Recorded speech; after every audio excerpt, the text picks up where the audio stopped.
नमस्कार। आज की कहानी है गृहस्थी की कमान।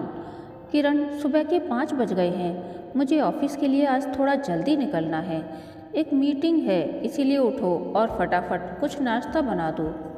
बस हर दिन वही सुबह सुबह जागना और उठकर किचन में जाना। मैं तंग आ चुकी हूँ इन गृहस्थी के कामों से। मैं अपनी लाइफ अपने ढंग से जीना चाहती हूँ।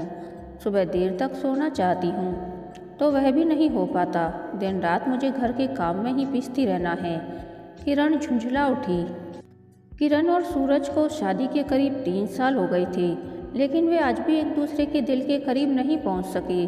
पति पत्नी होकर भी उनके बीच वो गहरा प्रेम नहीं था जो शायद होना चाहिए।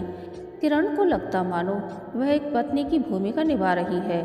सूरज ने कभी उस प्रेम का एहसास ही नहीं करवाया जिसके होने पर दो अजनबी 7 जन्मों तक एक दूसरे से बंधे होने की बात करते हैं। किरण को लगता कि इसी एक जन्म में सूरज को झेल लूं तो काफ़ी है। अनबने ढंग से किरण अपने दैनिक काम में लग गई। सूरज के जाने के बाद अपने बेटे कीसू को जगाकर उसकी दिनचर्या में व्यस्त हो गई। कीसू अभी 1 साल का था। कीसू को खेलते खेलते नींद आने लगी।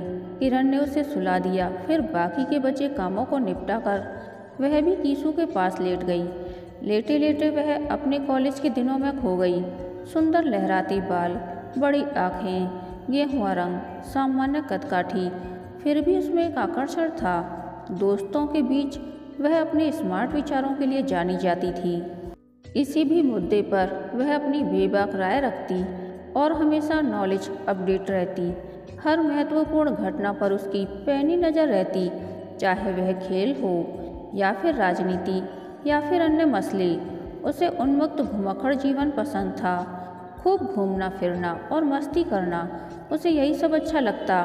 इसीलिए वह 9 से 5 वाला ऑफिस जॉब नहीं करना चाहती थी।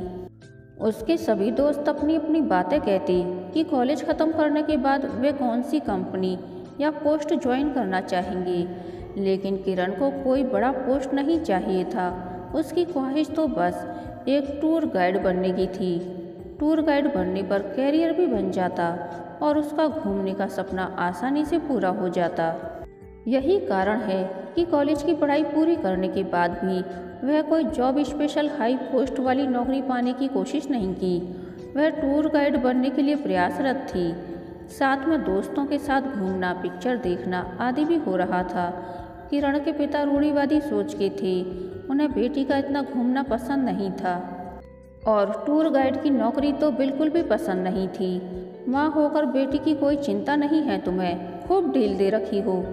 कल को कोई ऊंच नीच हो जाएगी तो इसकी सारी जिम्मेदारी तुम्हारी होगी। किरण के पिता अपना गुस्सा पत्नी पर निकालते, वो भी चेतावनी के साथ। किरण को उसकी माँ कितना समझाती, लेकिन वह कुछ न सुनती। किरण ने एक प्राइवेट टूर गाइड के रूप में अपना काम शुरू कर दिया।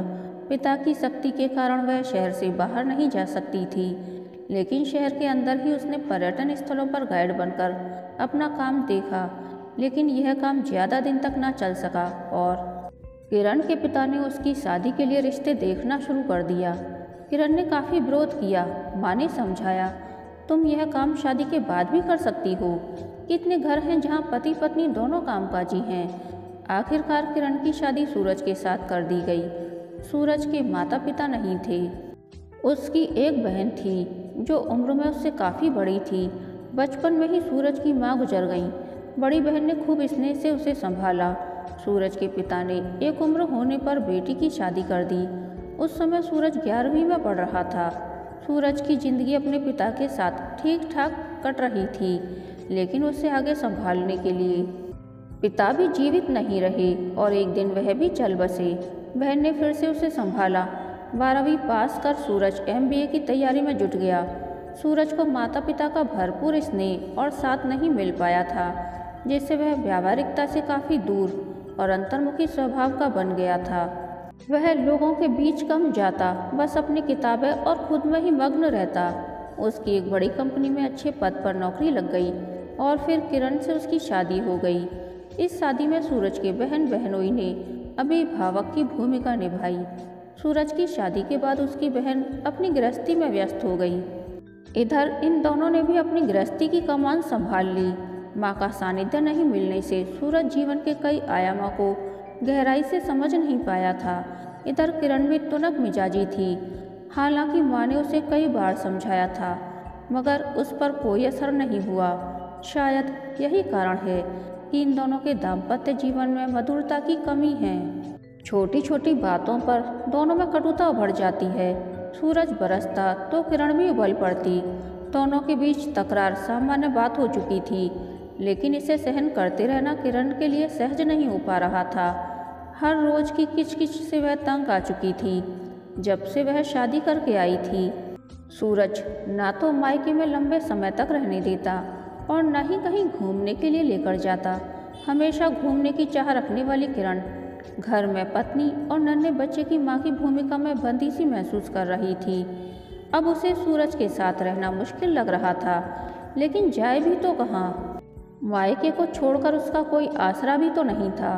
उसने सोचा कि सुबह ही कीसू को लेकर माँ के पास चली जाऊंगी, लेकिन ऐसे अचानक जाने पर माँ के भी ढेरों सवाल और उपदेश। एकदम से यूं जाना भी मुश्किल था, क्योंकि सूरज उसे जाने नहीं देगा। रोकने की भरपूर कोशिश करेगा, झगड़ा भी बढ़ जाएगा। किरण का मन यहाँ रहना भी नहीं चाह रहा था। सोचा क्यों ना माँ की तबीयत का बहाना बनाकर मायके चली जाऊं। रात में स्वयं को सामान्य बनाते हुए किरण सूरज से बात करती है। माँ की तबीयत थोड़ी खराब चल रही है, सोच रही हूँ क्यों ना कुछ दिन के लिए माँ के पास हो आऊँ। क्या हुआ माँ को, कैसी हैं? तुम्हें पहले बताना चाहिए था। मेरा मोबाइल उधर से बढ़ाना, माँ की खैर खबर ले लूँ। सूरज एक बार में कहता चला गया। अभी रहने दो, रात के 10 बज रहे हैं। माँ आराम कर रही होंगी, तो ऐसे में उन्हें फ़ोन करके परेशान करना उचित नहीं। किरण यह कहकर सूरज को बात करने से रोकना चाहती है। एक काम करो, कल सुबह मैं तो ऑफिस चला जाऊंगा, तो तुम कीसू को लेकर चली जाना माँ के पास। जाते समय गेट की चाबी शर्मा जी के यहाँ रखवा देना, और हाँ, जाने के पहले घर के काम निपटा देना। तुम तो जानती हो मुझसे कुछ भी होने से रहा। सूरज बेडरूम में जाते हुए बोला। किरण कोड़कर रह गई। जाते हुए भी घर के काम निपटा कर ही जाना है। हर दिन की तरह सूरज समय से ऑफिस के लिए निकल गया।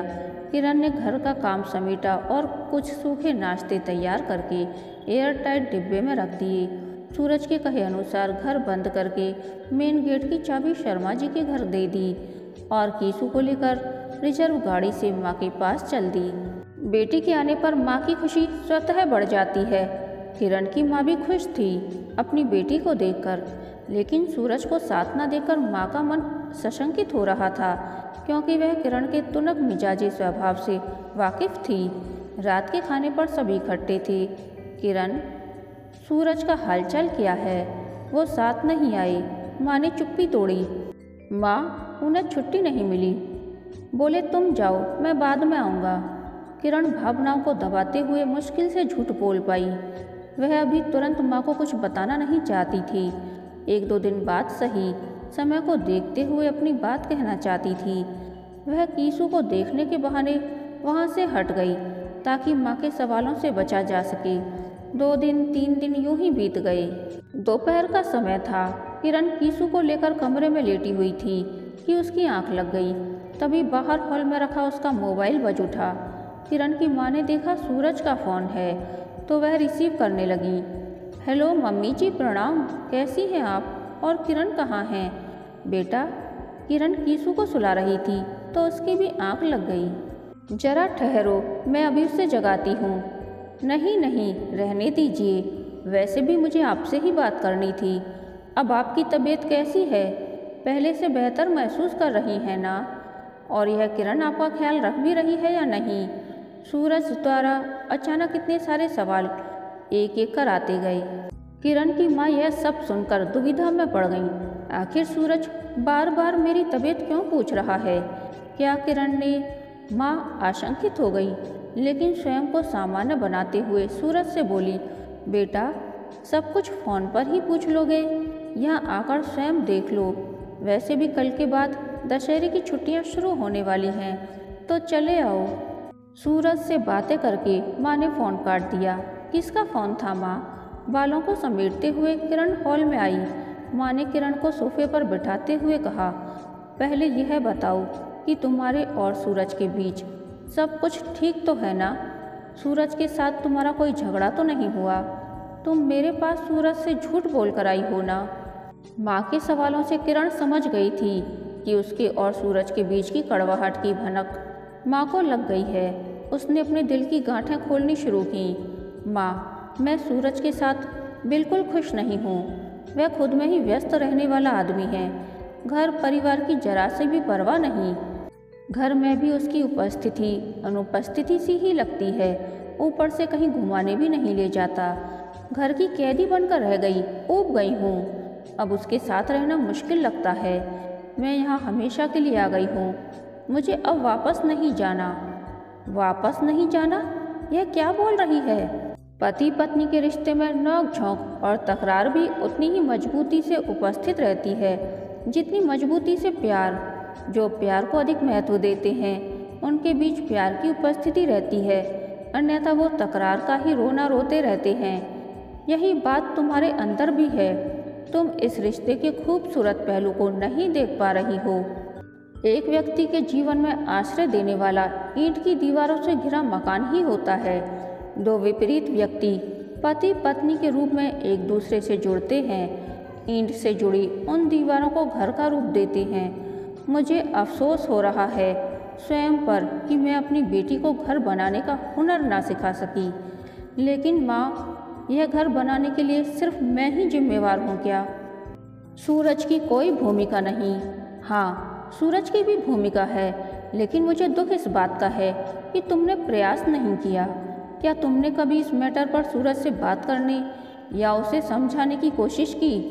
ये पुरुष भी ना, जब तक मन को स्पष्ट ना कहो, कुछ सुनने देखने को तैयार नहीं मिलेंगे। कुछ एक अपवाद ही होते हैं जो पत्नी का मन स्वतः पढ़ लेते हैं। हम महिलाओं को हर बात, यहाँ तक कि ख्वाहिश और खुशी भी बतानी पड़ती है, वरना ये हमें सही से समझ ही नहीं पाते। खैर, यह बात छोड़ो और चलो गर्मा गर्म चाय पीते हैं। माँ ने किरण की पीठ पर हाथ फेरते हुए कहा। अगले दिन रविवार की छुट्टी थी। दरवाजे पर दस्तक सुनकर किरण उठी। दरवाज़ा खोला तो सामने सूरज था। सूरज को आया देख उसे आश्चर्य हुआ। अचानक यहाँ? फ़ोन करके भी नहीं बताया कि मैं आ रहा हूँ। बताकर आने पर तुम्हें सरप्राइज कैसे मिलता?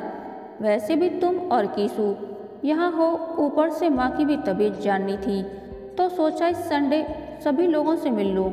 कहते हुए सूरज माँ को इधर उधर देखने लगा और माँ को सामने पाकर उनको प्रणाम किया। चाहे नाश्ते के साथ इधर उधर की बातें करने में सारा दिन निकल गया। फिर भी शाम के समय किरण की माँ ने अवसर देखकर बेटी दामाद से बात करने की कोशिश की। बेटा, मैं देख रही हूँ कि लंबे समय से तुम लोग कहीं घूमने नहीं गए। तुम दोनों भी ना, बस अपने आप में ही व्यस्त रहते हो। कभी एक दूसरे के साथ समय बिताने के लिए भी फुर्सत निकाल लिया करो। मैं भी यही कहती हूँ, पर किरण को माँ ने बीच में ही रोका। क्या करूँ माँ, ऑफिस के काम से फुर्सत निकालना काफ़ी मुश्किल होता है। सूरज ने कहा, यह तो जिंदगी है ना, बहुत तेज सर पर दौड़ती है और इस दौड़ भाग में फुर्सत मिलती ही नहीं, निकालनी पड़ती है। कभी खुद के लिए, कभी करीबियों के साथ कुछ खास पल जीने के लिए।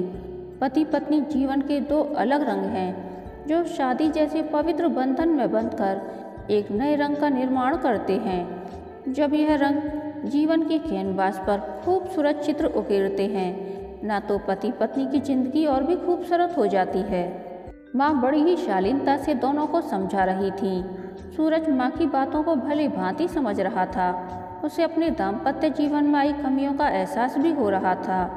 इसीलिए मन ही मन सोच रहा था कि अब वह इसे बदलने की भरपूर कोशिश करेगा।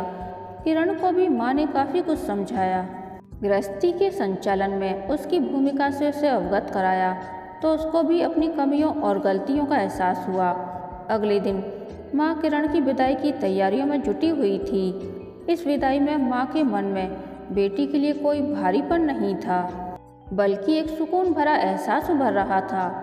सूरज और किरण भी तैयार थे अपनी समझ के साथ अपने दाम्पत्य को मजबूती प्रदान करने के लिए। और अपने मकान को प्रेम एवं आपसी तालमेल से सजाकर घर बनाने के लिए। कहानी के अंत तक बने रहने के लिए धन्यवाद।